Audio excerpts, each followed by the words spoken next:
எங்கள் வாழும் எங்கள் வளமும் மங்காத தமிழ் என்று சங்கேணி மேடையில் வீற்றிருக்கக்கூடிய பெருமைக்கு எனது முன்னோடிகளே, கீழே அமர்ந்து நிகழ்ச்சியை கண்டுகளித்துக் கொண்டிருக்கின்ற உறவுகளே, அதிகார மக்களே, அதிகாரிகளே, அண்ணன்களே, தம்பிகளே, அனைவருக்கும் அடையாள மீட்பு திரைப்படத்தின் மூலமாக நம் சமூகத்தின் பெருமையை, நம் சமூகத்தின் கல்வி நிலையை, நம் சமூகத்தின் முன்னேற்றத்தை ஒரு எளிய திரைப்படமாக இந்த திரைத்துறையிலே எடுத்துரைத்த அரசு என்கின்ற திரைப்பட இயக்குனர் நான் தான். அனைவருக்கும் வணக்கம்.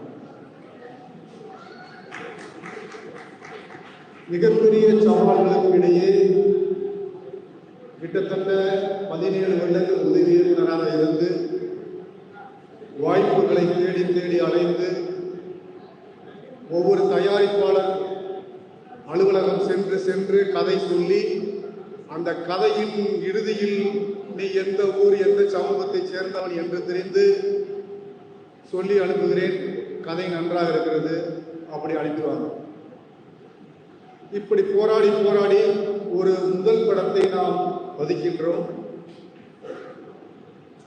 அந்த படத்தின் மூலம் இந்த சமூகத்தின் கல்வியை, இந்த சமூகத்தின் பெருமையை எடுத்து சொல்ல வேண்டும் என்கின்ற கடமையை நான் அன்று உணர்ந்து அடையாள மீட்பு திரைப்படத்தின் மூலமாக சமூக நல்லிணக்க விருது நான் பெற்றிருக்கின்றேன்.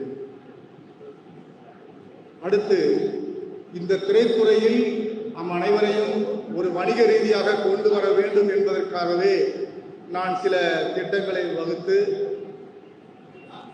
ஒவ்வொருத்தரும் பேசுவாங்க, எல்லாரும் நமக்கு பொருளாதார முன்னேற்றம் வேண்டும், நமக்கான அரசியலை கையில் எடுக்க வேண்டும், அப்பொழுதுதான் இந்த சமூகம் எழுச்சி பெறும் என்றெல்லாம் மேடையிலே பேசுகிறோம்.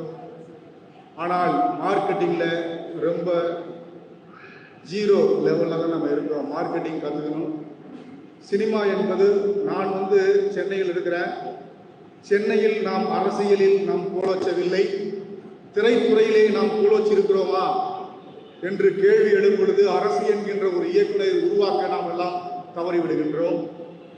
எத்தனையோ முயற்சிகளை நான் கடந்திருக்கிறேன், எத்தனையோ நிகழ்ச்சிகளுக்கு நான் சேர்ந்திருக்கிறேன், மார்க்கெட்டிங் பற்றி பேசியிருக்கிறேன். என்னுடைய நண்பர்கள்லாம் சொன்னாங்க, ஒரு கிரவுடு ஃபண்டில் ஆரம்பிக்கலாம் அப்படின்னு சொன்னாங்க.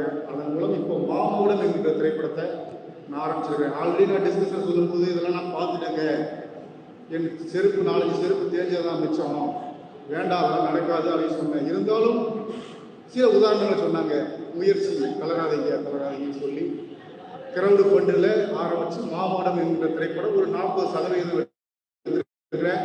பிற ஜாதி நண்பர்களிடம் கடன் வாங்கி அந்த படத்தை எடுத்து 40% எடுத்திருக்கிறேன். அதாவது இந்த சமூகத்தை உணர்ந்தவர்கள் பேசுவார்கள், அரசியல் அதிகாரத்தை நாம் கையில் எடுக்க வேண்டும் என்று பேசுவார்கள். இன்று கூட அண்ணன் ரமேஷ் அண்ணன் பேசினாரு, தியாகியோட பேரன் பேசினாரு, அரசியலை கையில் எடுக்க வேண்டும். அரசியல் politics is a fantastic level. அதன் அனுபவம், அதன் சுகம் வேற. அந்த அரசியல் இருந்தால்தான் உன்னோட அதிகாரத்தை நீ கையில் எடுக்க முடியும், உனக்கான அனைத்தையும் பெற முடியும். இன்று கூட சில கேள்விப்பட்டேன், ஆனால் அது நடக்கக்கூடாது என்று நான் மனசார வேண்டிக் கொள்கிறேன். அந்த கிளாம்பாக்கத்திலிருந்து பார்க்கும் பொழுது தேவேந்திர நகர், தேவேந்திரன் மாளிகை, தேவேந்திரன் கொடி பறக்கிறது, அதை முடக்க வேண்டும் என்று சில தீய சக்திகள் செயல்படுவதாக நான் கேள்விப்பட்டேன். அது நடக்கக்கூடாது என்று நான் இறைவனை வேண்டுகிறேன். ஏனென்றால் ரயில் பாதைகள் குறுக்கி இதுக்கு இடையூறு, அந்த பிளாட்பார்த்தை நீட்டுறாங்க அப்படின்னு சொல்லி கேள்விப்பட்டேன். அதற்கு காரணம் நாம் அரசியலின் வீழ்ச்சி, அரசியல் இல்லாத ஒரே காரணம் தான். ஆகவே நண்பர்களே, உறவுகளே, நாம் அரசியலில் கோலச்ச வேண்டும், அரசியல் அதிகாரத்தை பெற வேண்டும் என்பதற்காகவே மாமகுடம் என்கின்ற திரைப்படத்தை நான் எடுத்து வருகிறேன். எல்லாரும் சற்று யோசிச்சு பாருங்க. ஏதேதோ கம்பெனியில் கொண்டு போய் பிரைவேட் கம்பெனிலாம் பணத்தை போட்டீங்க, எல்லாம் வீணா போச்சு. நம்ம என்ன தெரியுங்களா, ஒரு சரியான நபரை தேர்ந்தெடுக்க மறந்து விடுகிறோம், சரியான நபர்களை நாம் கை கொடுக்க மறந்து விடுகிறோம். ஆகையினாலே நாம் பின்தங்கியிருக்கிறோம் என்று நான் சொல்லிக் கொள்கிறேன். சரியான வருவாய் ஈட்டக்கூடிய ஒரே தொழில் திரைத்துறை தொழில். 6 மாதங்களில் 2 கோடி முதலீடு செய்தால் 4 கோடிகளை நான் எடுத்து தருகிறேன். இதற்கு நான் உத்தரவாதம் தருகிறேன். எனக்கு சில சங்கங்கள், பல சங்கங்களுக்கு எனக்கு கூப்பிடுவாங்க. சில சங்கங்கள்ல என்னை வந்து மதிக்க மாட்டாங்க. ஆனால் சங்கங்களின் ஆகச்சிறந்த சங்கம் என்று சொன்னால் அது இந்த வண்டலூர் சங்கம் என்று நான் பெருமையுடன் சொல்லிக்கொண்டு வாய்ப்புக்கு நன்றி கூறி விடைபெறுகிறேன். நன்றி, வணக்கம்.